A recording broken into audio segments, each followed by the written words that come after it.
இதுக்கு அல்லாஹ் வச்சிருக்கிற அளவு என்ன தெரியுமா? உண்மை எவ்வளோ கசப்பாக இருந்தாலும் ஏற்றுக்கக்கூடிய பண்பு யாருக்கிட்ட இருக்குன்னு பார்ப்போம். எப்போவுமே உண்மையை ஒத்துக்கிட்டு இருக்கணும். இப்போ இவர் எப்படிப்பட்டவர்? இப்ராஹிம் நபி தன்னுடைய வீடுகளில் சிலைகள் செய்யப்படுது, தன்னுடைய வீட்டில் தான், இங்கேருந்து தான் சாமி ஊர்வலம் கிளம்புது, அந்த வீட்டுக்கு தான் எல்லா காணிக்கையும் வருது. இவர் என்ன சொல்கிறாரு? எங்கள் அப்பா 1ஆம் நம்பர் ஃப்ராடு, புரியுதா?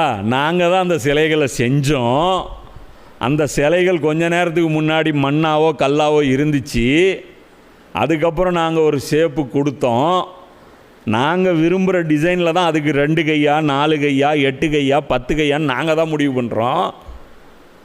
அப்புறம் சாமி கண்ணை குத்திரும், ஒழுங்காக காணிக்கை செலுத்துன்னு சொல்லி நாங்கள் தான் மிரட்டுறோம்.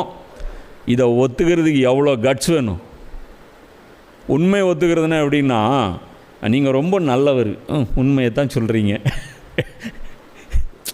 உங்களை மாதிரி பெரிய மனசு யாருக்குமே கிடையாதுங்க, ஆமாப்பா உண்மையை தான் சொல்கிறேன், ஒத்துக்கிறேன். இந்த உண்மை ஒத்துக்கிறது இல்லை, புரியுதா?